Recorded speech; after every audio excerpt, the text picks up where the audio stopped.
There are only a few people in this world whose single smile can shake an entire stadium, and Cristiano Ronaldo is one of them.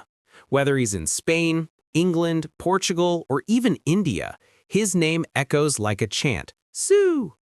Whenever he lands at an airport, thousands of fans wait outside just to get one glimpse of him.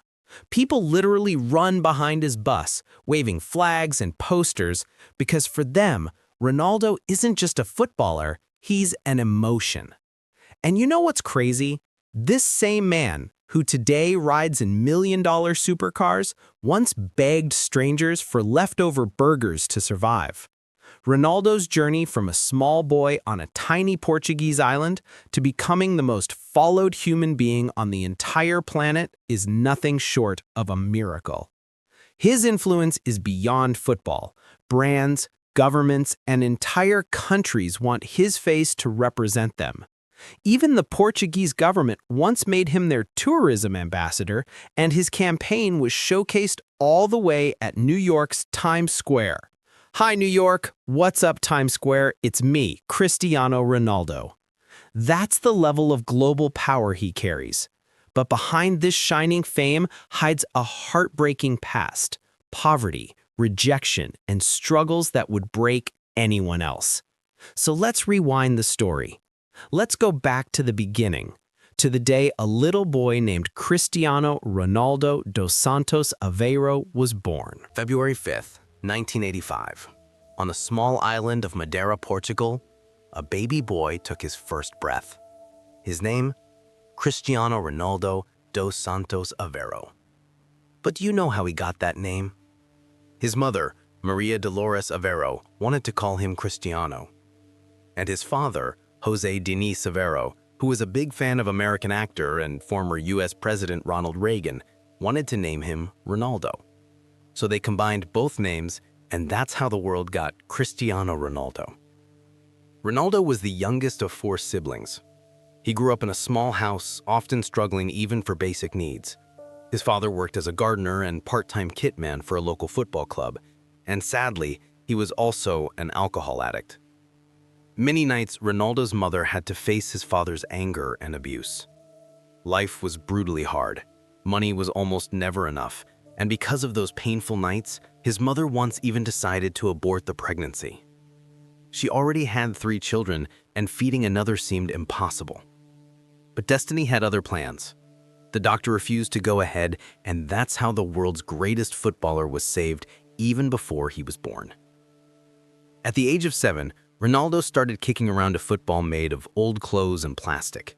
He would play on the streets, barefoot, for hours, not for fame, not for money, just because the ball made him happy. He once said, "When I was very young, maybe 7 or 8 years old, I used to play on the streets, at home, anywhere I could." His father may have had his own demons, but he played a crucial role in Ronaldo's journey. As a kit man, he often took Cristiano to matches, letting him watch the players, breathe the stadium air, and fall in love with the game. And slowly, that passion turned into an obsession. Cristiano didn't just want to play football, he wanted to live football. That's where it all began. A small boy with a big dream who didn't even have proper shoes, but carried something no one could take away: fire. By the time Cristiano turned 8, football was no longer just a game. It was his entire life. He joined a small local club called Andorinha, where his father worked as a kit man. He was the smallest boy on the team, but also the fastest. While others played for fun, Ronaldo played like his life depended on it. He'd run for hours, cry when he lost, and always train more than anyone else. His coaches quickly noticed something special: his hunger. Even at that young age, he dreamed of playing for Portugal one day. After just 2 years, his skills became too big for a small island. He joined Nacional, one of Madeira's top teams, and led them to win a youth championship. But destiny had bigger plans waiting for him across the ocean. At age 12, Ronaldo left his home and family to join Sporting Lisbon's academy, one of Portugal's most elite football schools. It was his first flight, his first time leaving the island, and his first taste of loneliness. He missed his mother terribly. He would cry almost every night, sometimes even asking to go back home. But deep down, he knew this was the price of dreams. He trained harder than everyone else, always first to arrive, last to leave. One of his childhood friends later said, "When others rested, Ronaldo practiced. When others slept, Ronaldo trained." But life wasn't easy there either. Other kids made fun of his accent, his simple clothes, and his thin body. Some even called him crybaby because he would get emotional during losses. Yet every insult became fuel. Every laugh made him work harder. At 14, he made a bold decision. He told his mother, "I want to leave school. I just want to be a football player." It was a huge risk, but she agreed, because even she could see this boy wasn't ordinary. Soon after, Ronaldo's lightning pace, dribbling, and confidence caught the eyes of top scouts. He was about to step out of the shadows and into the spotlight. The world was about to meet the future face of football, Cristiano Ronaldo. By 2003, the football world was about to witness a storm. An 18-year-old kid from a small Portuguese island had caught the eyes of the biggest club in England, Manchester United. It all started with one unforgettable match. Sporting Lisbon was facing Manchester United in a friendly. That night, Cristiano Ronaldo tore through United's defense like a whirlwind. His step-overs, his speed, his confidence left everyone stunned. After the game, United's players begged their managers for Alex Ferguson. "Boss, you have to sign this kid." Days later, Ferguson did exactly that, paying around £12.24 million, a record fee for a teenager at that time. Just like that, the boy from Madeira became the most expensive young footballer in England. When Ronaldo arrived at Old Trafford, he asked for the number 28 jersey, the same number he wore at Sporting. But Ferguson had other plans. He handed him the iconic number 7 shirt, a number that had been worn by legends, George Best, Eric Cantona, and David Beckham. At first, Ronaldo hesitated. He didn't feel ready for that kind of pressure. But Ferguson smiled and said, "Don't worry, son. You'll make this number proud." And he did. Ronaldo's debut came against Bolton Wanderers in August 2003. The moment he stepped on the pitch, the stadium roared. His footwork, his flair, his confidence, it was pure magic. Fans knew right then and there a star had arrived. But success didn't come without struggle. The English league was tougher, faster, and more physical. Ronaldo was criticized for diving, showboating, even being selfish. Instead of breaking down, he trained harder. He spent hours perfecting his shots, his speed, his body strength. He even wore ankle weights during practice to improve his balance. By 2006-07, all that hard work paid off. That season, Ronaldo won Players' Player, Fans' Player, and Young Player of the Year, all in the same year, something no one had done before. He was unstoppable, scoring incredible goals, breaking defenses, and winning hearts. Then came 2008, the year that changed everything. Cristiano Ronaldo led Manchester United to Premier League and Champions League glory. He became the top scorer in England, winning the Golden Boot. And for the first time in his career, he lifted the most prestigious honor in football, the Ballon d'Or, crowning him the best player in the world. He wasn't just a star anymore, he was a phenomenon. But soon, a new challenge was waiting, a move that would turn him into a global icon. In 2009, Cristiano Ronaldo decided it was time to leave Manchester, and the world watched as he made the most expensive transfer in football history. It was 2009. The football world stood still. Real Madrid, the most powerful club on earth, had just signed Cristiano Ronaldo for a record-breaking $131 million. No one had ever paid that much money for a player before. When he arrived in Madrid, more than 80,000 fans filled the Santiago Bernabeu stadium just to see him wear the white jersey for the first time. That's not a football presentation, that's a coronation. He stood there, smiling, holding up that famous white shirt, and said with pride, "I am very happy to be here." This is my dream come true. But dreams don't come easy. And in Madrid, expectations were sky high. He wasn't just expected to score goals, he was expected to bring back the glory days. From the very first season, Ronaldo started breaking records. He scored 33 goals in his debut campaign, a record for a Real Madrid newcomer. And then began the legendary rivalry that defined football for over a decade. Cristiano Ronaldo versus Lionel Messi. Every weekend, millions of fans across the world waited for just one thing. Who would score more? Who would shine brighter? Ronaldo versus Messi wasn't just about football. It was an era, a religion, a war of greatness. For 9 years, they pushed each other beyond human limits. While Messi dominated Spain with Barcelona, Ronaldo became the face of Real Madrid, a warrior, a leader, a machine. He broke record after record. Fastest player to score 100 goals for Real Madrid, all-time top scorer in the UEFA Champions League, and the first man in history to score in 3 consecutive Champions League finals. Between 2014 and 2018, he helped Real Madrid lift the Champions League trophy 4 times in just 5 years, something no one thought was possible in modern football. In total, he won 16 trophies with the club, including 4 Champions League titles and 2 La Liga titles. That trademark celebration, the jump, the spin, the scream, became one of the most iconic sights in sports history. But behind the cheers and lights was a man obsessed with perfection. He trained longer than anyone else. He stayed late after practice, working on free kicks, headers, penalties, again and again, until it was flawless. He didn't just want to win, he wanted to dominate. By 2018, he had achieved everything possible in Spain.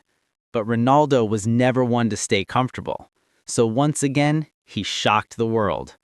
That summer, he packed his bags and left Real Madrid. Fans cried, teammates hugged, legends saluted.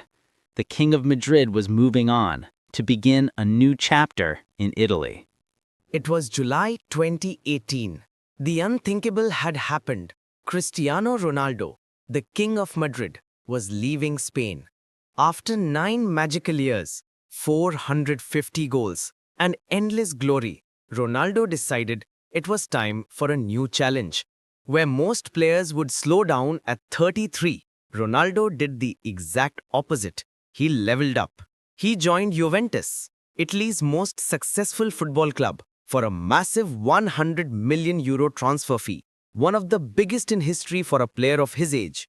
The day he landed in Turin, the city came alive. Thousands of fans filled the streets, chanting his name, crying, screaming. Their hero had arrived. From the first match, it was clear. The beast hadn't slowed down one bit. His work ethic, his passion, his hunger, everything was still unmatched. Within months, he became the heart of Juventus. Every goal, every assist, every victory, he led from the front. In his very first season, he guided Juventus to win the Serie A title and became the first player to ever win league titles in England, Spain, and Italy. But even beyond the trophies, Ronaldo's impact on Italy was something no one had ever seen. Juventus's social media followers tripled, merchandise sales broke records, and match tickets were sold out for the entire season. The world was reminded once again that Cristiano Ronaldo doesn't just play football, he creates revolutions. But then came 2020, a year that changed the world. The pandemic shut down stadiums, football stopped, and millions of people were locked inside their homes. Yet even then, Ronaldo turned adversity into strength. He trained harder, shared fitness routines with fans, donated millions to hospitals, and proved once again that greatness isn't just about goals, it's about heart. By 2021, his time at Juventus came to an end. And then, in a full-circle moment, the world gasped again. Ronaldo returned home to Manchester United. It was emotional, magical, nostalgic. The prodigal son had come home. In his comeback debut, he scored twice, proving that even at 36, He was still unstoppable. But things weren't perfect. A new generation had taken over, and internal conflict started brewing. Still, Ronaldo's professionalism and hunger never faded. He became the team's top scorer once again, proving that age is just a number and greatness is forever. After Manchester came another twist, the chapter of Al Nassr in Saudi Arabia. It wasn't just another transfer. It was a statement that football's global reach was changing, and Ronaldo was once again leading that change. For joining Al Nassr, he received the highest football salary in history, 7,140 crores per year. But more than money, it was about influence. He brought international attention to Middle Eastern football, proving that no matter where he goes, football follows. From Madeira's small streets, Manchester, Madrid, Turin, and now Riyadh, Cristiano Ronaldo had done it all. A journey of dreams, sacrifice, and unstoppable willpower. But behind every strong man, there's a family, a reason to keep going.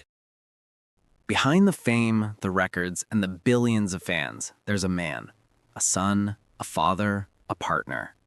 This is the story of Cristiano Ronaldo's heart, his family. Cristiano's father, José Diniz Aveiro, was the first to see the spark in his little boy. He was the one who first placed a football in Ronaldo's tiny hands. Every time Cristiano scored a goal as a child, his father would proudly show the local newspaper to everyone and say, "That's my son." But destiny can be cruel. In 2005, at just 52, his father passed away due to alcohol-related illness. Cristiano was only 20. Even today, when he talks about his father, you can see the tears in his eyes. In one interview, when he was shown a video of his father, he broke down crying. "I never saw this video before. It's too emotional," he whispered. He always wished his father had lived to see what he became, because everything Ronaldo achieved was built on the dream his father started. After his father's death, his mother, Maria Dolores, became his pillar of strength. Unlike many in Europe, Ronaldo kept his mother close. She still lives with him to this day. In one interview, when asked what he'd do if a friend ever disrespected his mother, Ronaldo smiled and said, "He'll never be next to me again. I have security. They'll make him sleep." That's how much he loves her. Then came love. Ronaldo met the woman who would complete his world, Georgina Rodriguez. She wasn't a celebrity or a model when they met, just a young woman working at a Gucci store in Madrid. Ronaldo often visited that store, and one day their eyes met. That moment changed both their lives. Georgina once said, "When I saw him, I froze. I didn't know what to say." From that day forward, they began a love story the world adores. Georgina became not just his partner, but also the mother of his children and a strong, loving support behind his global empire. Before Georgina, Ronaldo had already become a father through surrogacy. His first son, Cristiano Jr., was born in 2010, the boy who now follows his father's path, already scoring goals, training daily, and dreaming to wear that number 7. Ronaldo often says, "If you ask me what's my biggest achievement, it's my kids, not the trophies." But life hasn't always been fair. In 2022, Ronaldo and Georgina suffered the loss of one of their newborn twins. It broke millions of hearts worldwide. Yet even through tears, Ronaldo showed incredible strength. He returned to the pitch, raised his hands to the sky, and played for his lost child, because that's what champions do. Today, Cristiano is more than just a footballer. He's a brand, a father, a son, and a symbol of relentless dedication. His family stands beside him in every victory and defeat. He says, "Without my family, I am nothing. They are my motivation to wake up and fight every day."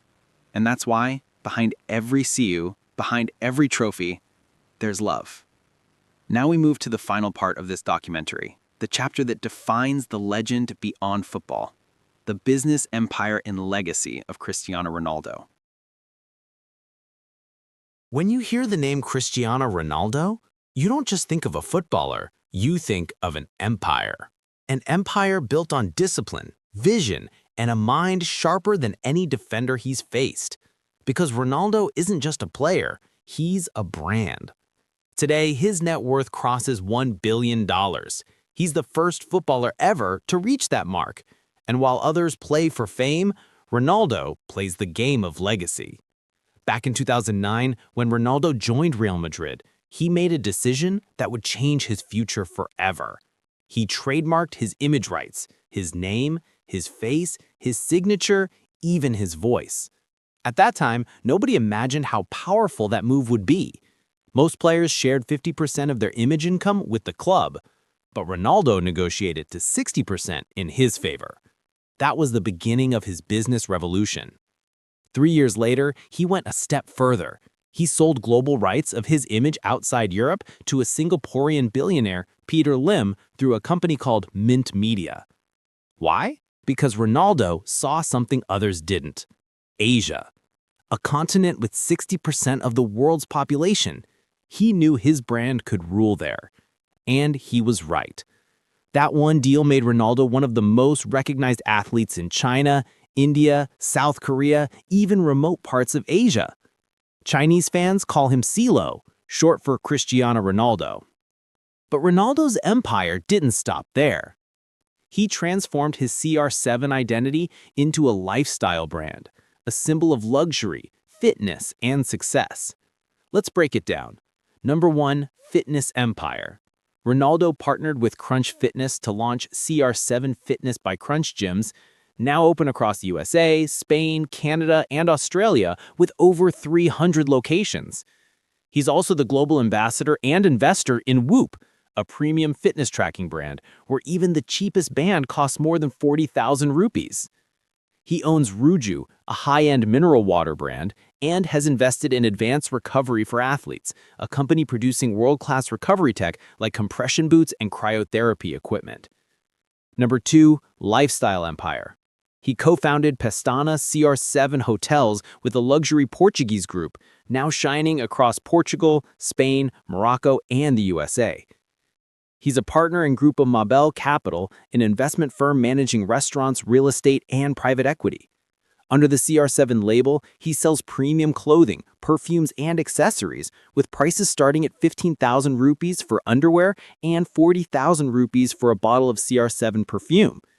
He even launched a hair clinic brand, Insparia, offering modern treatments from hair to beard transplants, run by Georgina herself. Every post, every story, every appearance, Ronaldo knows its value. He divides his content perfectly. Football, fitness, lifestyle, sponsorships. That's why even non-football fans follow him for his personality, motivation, and the dream life he built from nothing. And that's how CR7 became more than a name. It became an identity. From a boy who once shared rooms with 3 siblings to a man who now owns hotels across continents. From begging for burgers to earning over 7,000 crore rupees a year, Cristiano Ronaldo has rewritten what success means. He once said, "Your love makes me strong. Your hate makes me unstoppable." And truly, unstoppable he is. Like Michael Jackson or Tom Cruise in their times, Ronaldo isn't just famous, he's iconic. Statues, museums, airports, perfumes, and hotels, and millions of fans stand as proof that CR7 is forever. Maybe one day someone will break his records, maybe even take his titles, but no one will ever replace his impact. Because Cristiano Ronaldo is not just a footballer, he's a legacy. A story the world will never forget. See you!